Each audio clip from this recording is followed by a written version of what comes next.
na oder ponovno vabim režiserja Metoda Pevca, da predstavi svojo ekipo, s katero je živel nekaj časa, da je ustvaril ta film. Izvoli, Metod.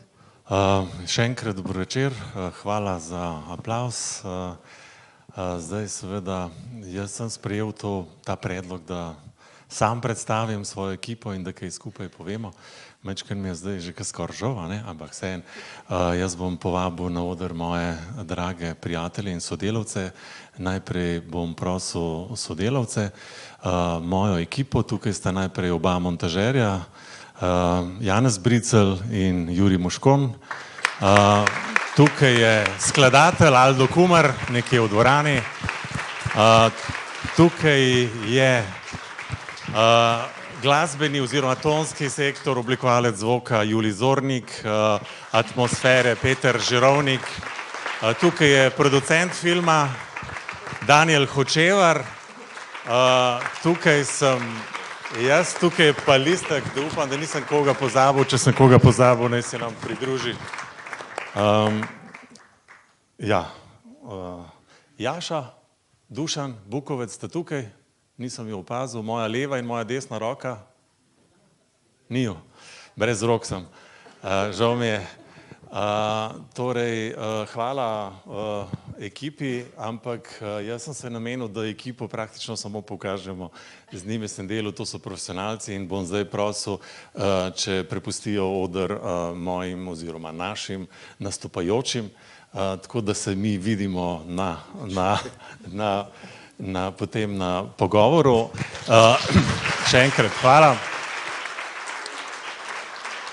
To je, žal je tukaj zelo omejen prostor, zdaj pa bom na oder povabil najprej, ker vidim že tam, da lepo po vrsti sedijo, Ekrem Fazlić, Izet Velagić, Faik Muzić.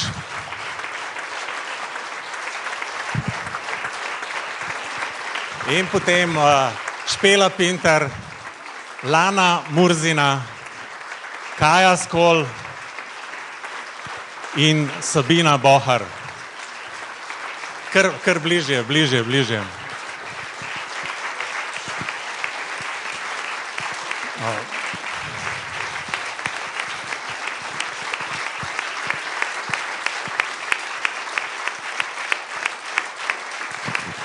Hvala.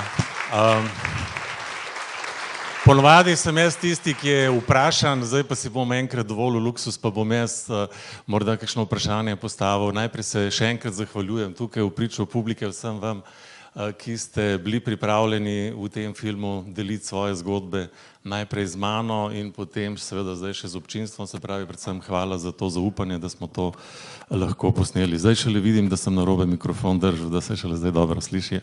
V redu. Grem kar po vrsti, najprej Sabinca. Sabina je edina, pravzaprav, bom kar jaz ta mikrofon, ali pa če. Sabina je edina, ki je še v stanovanjski skupini Kokos. Ona je tista, ki je rekla, se je mogoče pa drug let boljš. A je boljš? Ja, je. Ja, ne, mikrofon bo nesla domov. Je boljš, v redu, to me veseli, zagotavlja, da je boljš. Ima sicer neke probleme z ljubeznijo, ampak to imamo vsi, tako da je v redu. S Kajinimi besedami se film začne in ko sem snemal, sem takoj vedel, ko je Kaja spregovorila, to bo v filmu. Ona je govorila tako prepričljivo, artikulirano, tako lepo, da sem pozabil, da moram tudi snemati, da mora biti slika ostra, da moram ton dobro posneti. In tako, ampak film se začne z njenimi besedami, jaz se tukaj ne počutim doma. In to me je potem zelo presenetilo, ko sva se enkrat s Kajo srečali, pa rekla, zdaj grem pa v Kokos, se pravi stanovanjsko skupino, se malo pocrkljati. Pa me je to presenetilo, kako se gre zdaj tja pocrkljati, se pravi, si na koncu vendarle malo vzljubila ta Kokos. Ja, sem, ker mi je veliko dal in sem se šla crkljati takrat. No, to je zelo lepo, ker jaz sem imel tak občutek, da v tej stanovanjski skupini, da sicer so neki profesionalni starši, ampak da se imajo fajn. Jaz sem imel tak zelo družinski občutek, čeprav so se nekateri sploh na začetku temu upirali, najbrž ne. Lana, Lana je torej povedala, ne? Ona je ukrajinsko-ruska, grška, ciganska kombinacija, ampak ko spregovori, je krašovka, si. Ja. Kaj si zdaj, povej? Kako se počutiš? A si Slovenka ali si... Jaz živim v Sloveniji, sem še vedno imam občutek, da sem Ukrajinka, zato ker svoje domovine ne bom dala za nič. Drugač pa, ko prijem na Kras, mi rečejo, lej Ljubljančanka prišla, ko prijem sem, ti si Primorka, ti nisi naša. Torej, pa je bolj, da ostaneš Ukrajinka, ne, v tej Sloveniji. Nihče noče mikrofona, tako da sem jaz lahko steral. Špela je tudi zapustila stanovanjsko skupino, ona je dala skozi vse, praktično celo paleto teh družin umetnih, torej rejništva, dom Malče Beličeve, stanovanjsko skupino, postanovanjsko. Kje si zdaj? Zdaj sem na svojem, mislim, s cimri živim, ker se z njimi prav ne preveč ne razumem, ampak... Ampak je bilo se prav, koliko so boljše? Ja. Ja, nazaj pa se ne da, ne? Ker je pravilo, da pri 18 moraš zapustiti, ne? Ja, žal. Pač tam je bilo boljše, imel si vse zastonj, vse pomagali so ti in zdaj pa ni več tega, ne? Zdaj pa življenje, ne? Ja. Faik Musič, on je zvezda, on svoje življenje, ki ne gre drugače prodaja kot zgodbo mladinskemu gledališču, evo, nam in tudi sicer je tako, kaj pa ne. Ampak Fajka bom vprašal nekaj, ko smo končali snemanje, je on končal slovensko epizodo in je šel v Nemčijo. Češ, konec to Slovenija v Nemčiji bo fino. Kako je bilo v Nemčiji? Pa, kak je bilo u Nemčiji? Nije bilo sjajno, isto kao i Sloveniji. Tamo goljufaju, kradu, ne daju nič.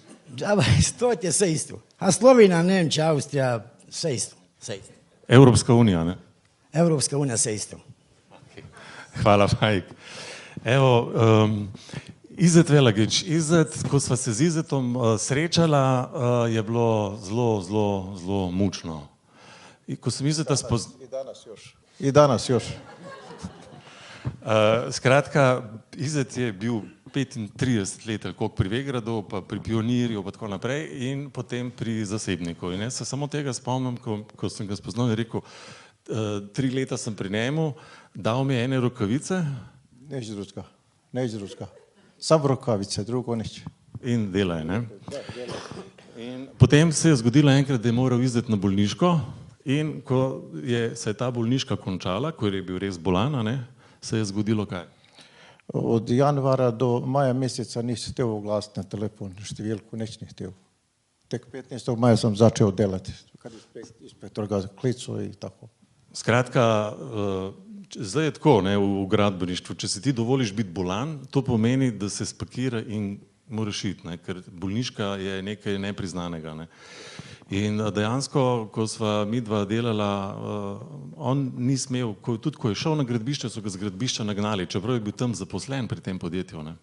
Policiju klicati na mene, ja sam prišao da prašam kad pridem na delo, on pravi da ne smijem priti tamo, da bi uklicao policiju. Ja sam rekao pokliči. I evo, za decembar mi je dao samo 250 eura. Neće više ni dao. Isto tako, čeka da ja grem na cestu ili ne znam kaj hoće. Torej, ni se, ne. Čeprav se je po snemanju... 30 let delovne dobi skoro imam, 38.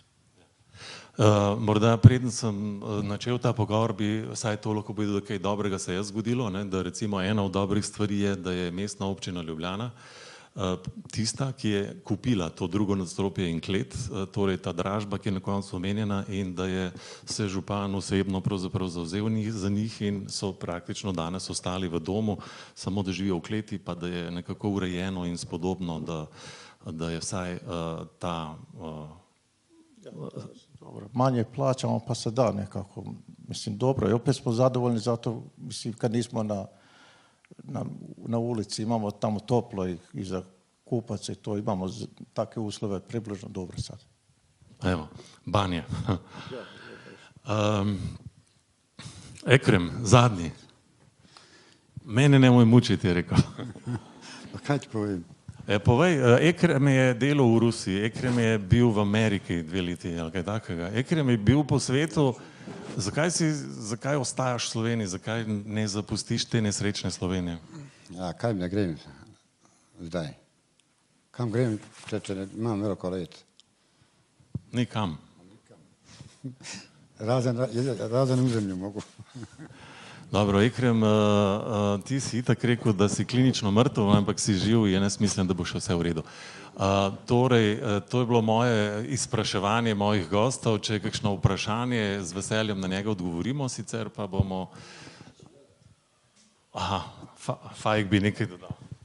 Evo kaj sam doživio u Evropskoj uniji, da sam izgubio oko radi službe, radi svega, da bi izhranio svoje otroke. Sad, gdje se god pomoliš da napraviš neku, da mi napravi oštetu, nema nikog, a evo kao ga nemam. Ko da me sad primi u službu da bude ovakav? Neće mi nobenga firme ne poprima. I kaj da delam? Kaj? Kum? Kada? Kada? Gdje? Kako? Nego idi krade, otima i tako će doći do toga.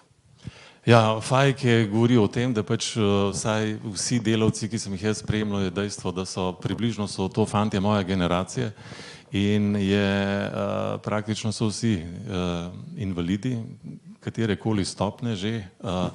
Tudi Izet, denimo, je pač invalid 3. stopnje in seveda ta delodajalec zdaj tudi za njega nima dela in potem to so te grozne igre. Skratka, za te ljudi tukaj ni več dela in niti ni nekega potrpljenja.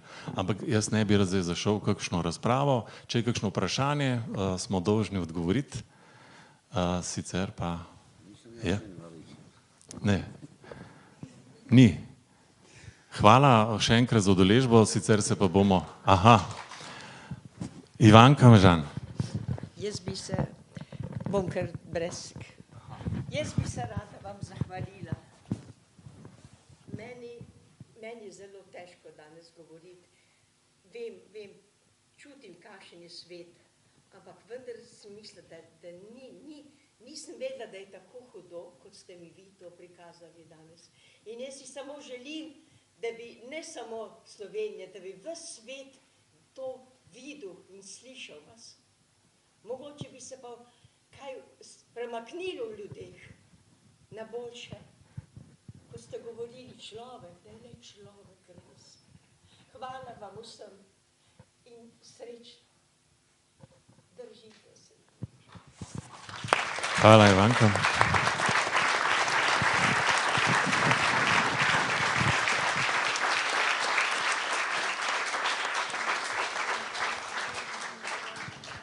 Ja, nič, hvala, se vidimo na sproščenem klepetu.